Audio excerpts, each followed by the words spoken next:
to whatever extent both of you are comfortable speaking on it, but I think we've witnessed over the past year, in particular with the University of Rochester,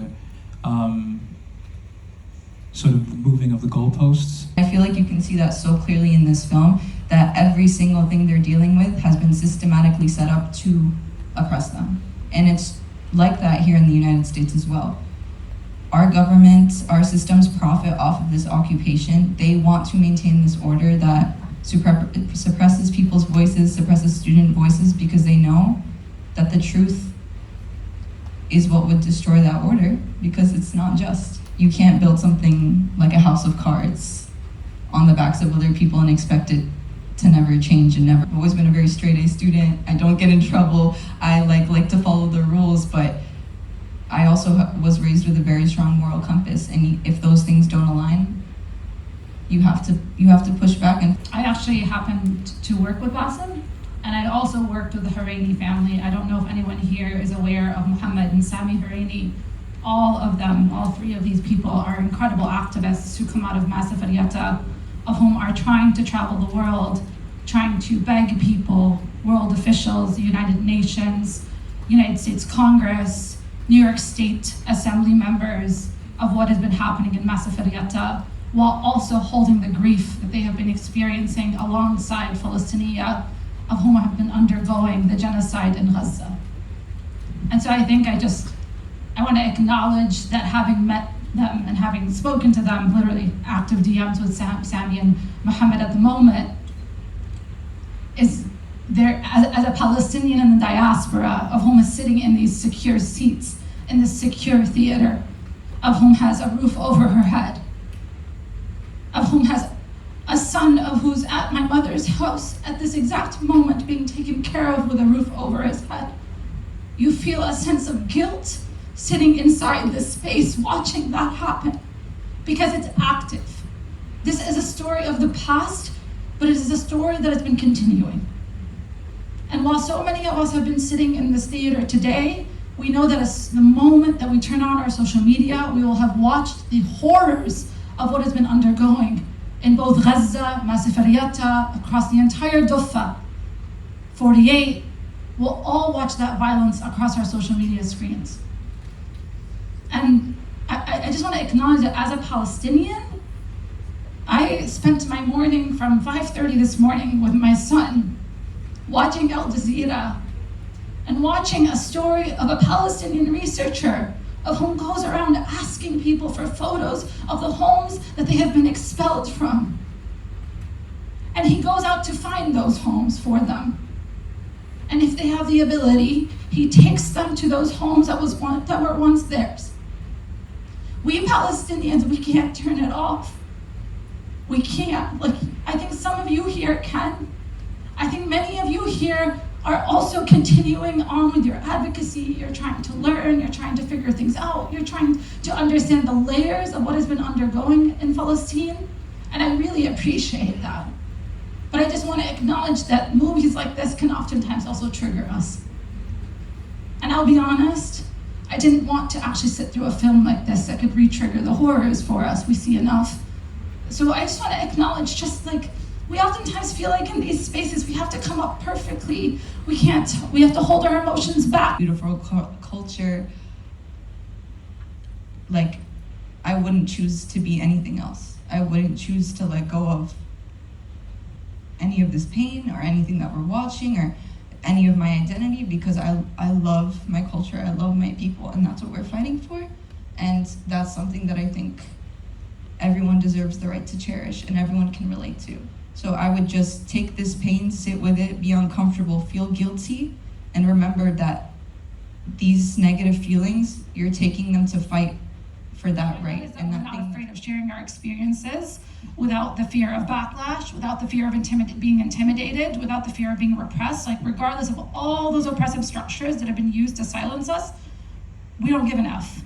And that's an honest response. And it's how in the world could we not try to do something? I feel really fortunate. I get to go to work every single day, literally for a Palestinian-led organization. That's not common.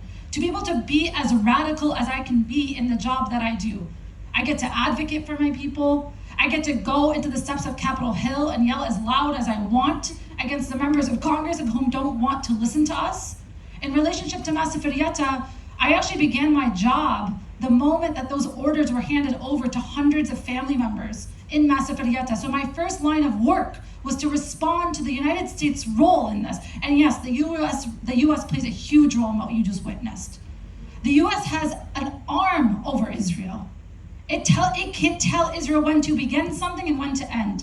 And it has the choice in trying its best to support Palestinian people. It has the ability to stop the genocide that's been unfolding in Gaza. It has the ability to stop these expulsions from happening.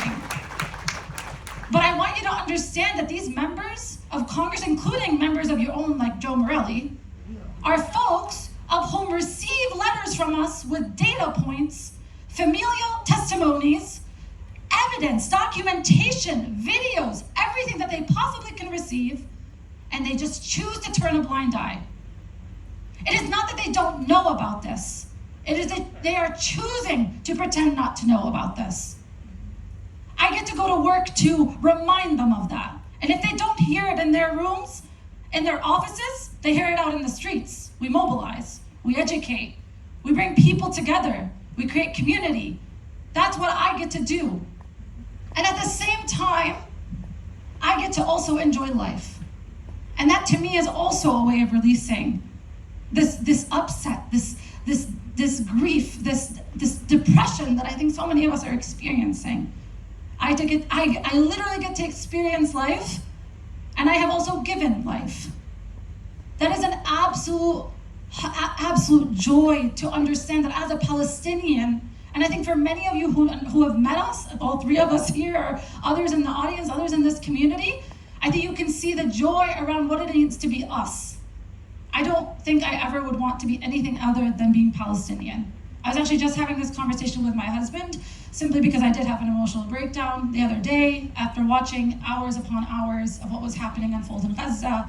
And I asked myself, like, why was I born Palestinian? Why did God do this to us Palestinians? Why is the world watching all of this unfold in front of their eyes with pure evidence, and it is refusing to stop it from happening? Why? I carry both sets of emotions in this, but it's a reminder that at the end of every day, we don't have a choice in giving up. And I really appreciate the community that pulls folks together and reminds them on how to continue activating themselves. And I think like that's a really wonderful experience to have. And I'm just beyond myself for the opportunities that get to unfold here in this community, and in so many other ways that people are trying to do. Our local governments and institutions are just as responsible as our federal representatives when we talk about their willingness to ignore and disregard the narratives and the data. We are talking about the same representatives here in Rochester. We are talking about our Rochester City Council. We are talking about the mayor of Rochester. We are talking about our county executives, people who we have approached in the Rochester Committee to End Apartheid and had ample conversations with. We have provided them not only with those narratives, not only with those data points, not only with the empirical research that points to occupation and apartheid, but we have provided them with our time, with our willingness to sit with them and still face disregard and still face dismissal and still face the exact blind eye that we experience on the federal level. So for those of us who do not have the ability to engage in this work for work, we still have work to do, right? Everything we do within RCEA is done in our own time and capacity. It is not an institution that pays us. It is an institution that we would pay into to see the mission succeed. This mission that we want, this liberation for our people, for our families, for our friends, which is connected to the liberation of all people, right, is not something that we can only do when and if convenient for us. It's not only something that we can do when and if it fits into our life. We have to make our life fit around that fight for liberation. And this is just a call to everybody here to join us in that. We need everybody.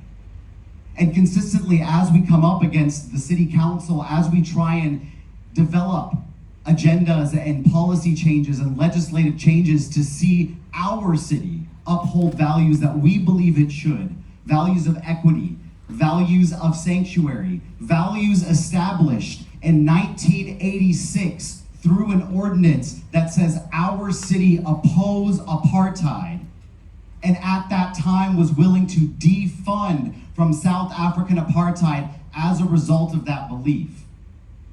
We must continue to mobilize around that goal here today for Palestine, despite the ignoring, despite the willingness to dismiss us, and despite the silence that they will try and force on us through consequential measures. So to Sada's point, disregard the consequences.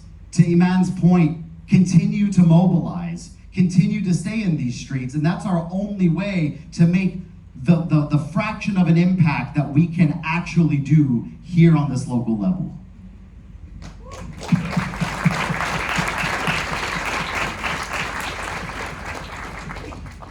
We are witnessing something that has grown, like the movement around Palestine has tremendously grown over the last year alone.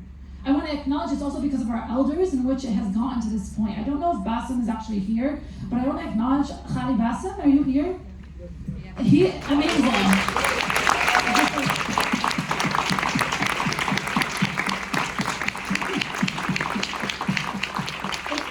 It's because of people like Khali Bassem, of whom spoke when there was no one else around him. It's when he spoke and there were only 5 people around him. And he continued to speak, and there were then 10 people around him. And then others joined, and others joined, and others joined, to the point that there are now hundreds of people and thousands of people who have mobilized in the city of Rochester alone because of people like Khali Bassem, of whom chose not to give up, even though they experienced this occupation and oppression themselves. So we owe it to people like him. Remind yourself that there are actually people just like Bassem of whom exist in this community. All 3 of us experience different levels of oppression that exist within the Palestinian struggle. Do it for people like that, and understand that when you do it for Palestine, you're not just doing it for us. You truly are doing it for everyone else who is experiencing some level of oppression.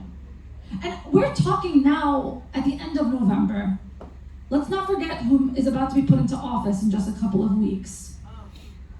A fascist of whom has already threatened every single one of our civil liberties and civil rights, of whom has already appointed people, of whom claim the concept of being a Palestinian is unreal, of people of whom already are going to be appointed, of whom claim that settlements are not real, and people who wish to see further pain being inflicted upon the Palestinian people in Gaza until we no longer cease to exist.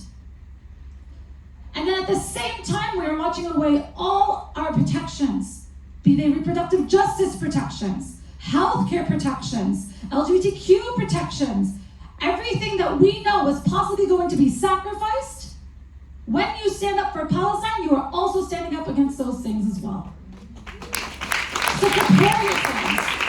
Use the next couple of weeks to speak to your families and your communities and do everything that you possibly can, because by January 20th or whenever this man is inaugurated, we have to be ready to go. But just as a reminder, the genocide does not end today. It has not ended yesterday. It did not end when the elections were over. It has continued, and it has actually gotten worse because it believes that the American public has turned a blind eye to what has happened. So do it for the Palestinian people of whom need us to continue bringing this to the top of our algorithms on our social media platforms, who need us to continue mobilizing in the streets because they don't want us to forget that we have a right to carry the Palestinian flag while people are being incarcerated for carrying the Palestinian flag back home. Do it for them.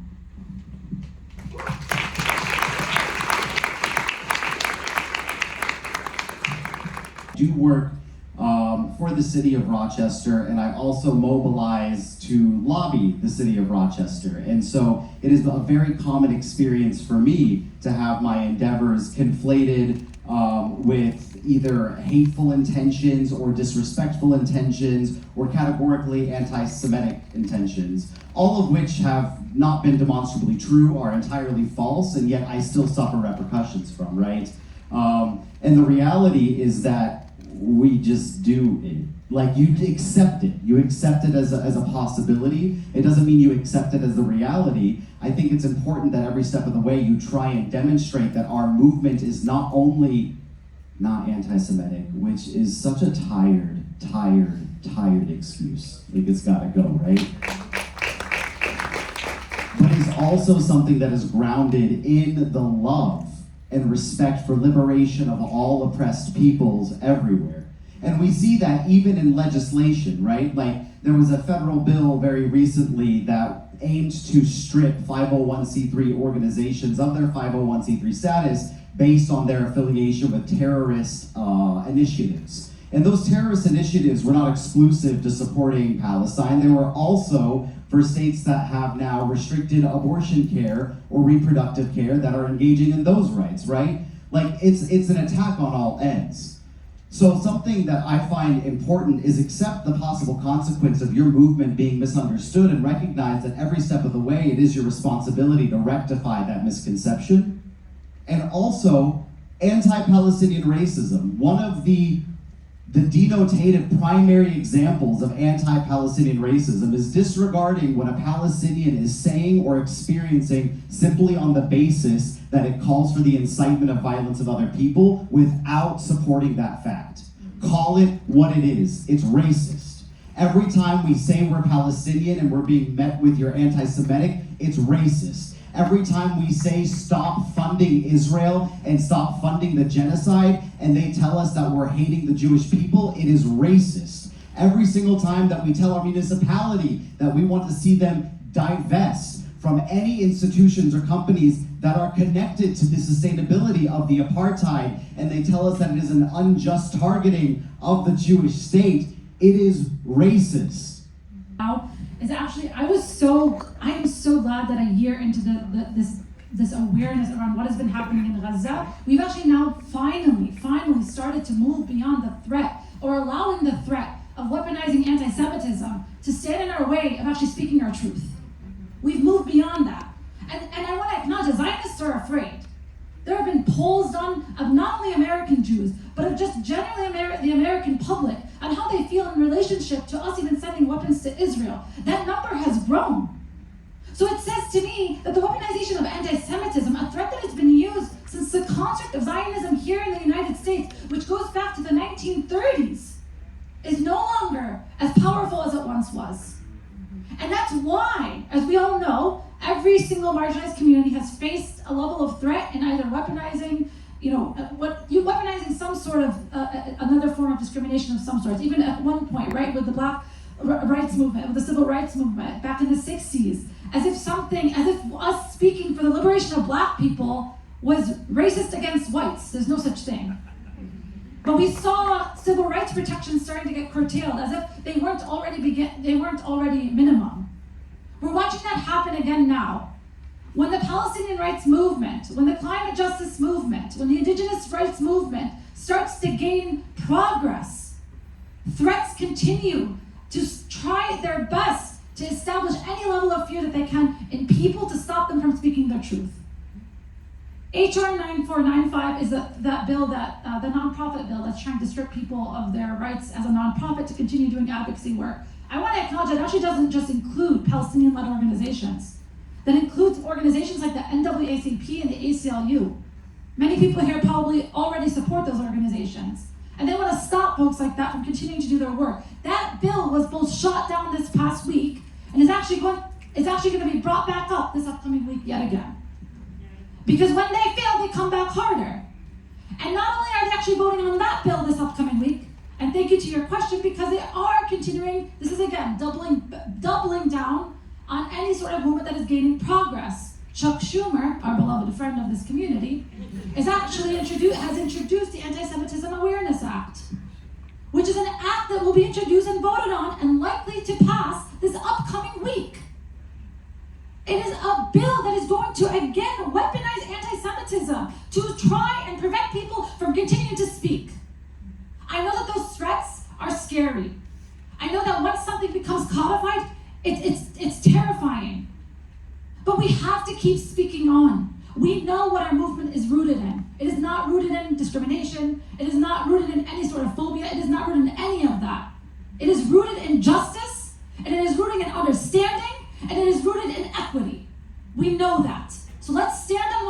continue voicing where we can.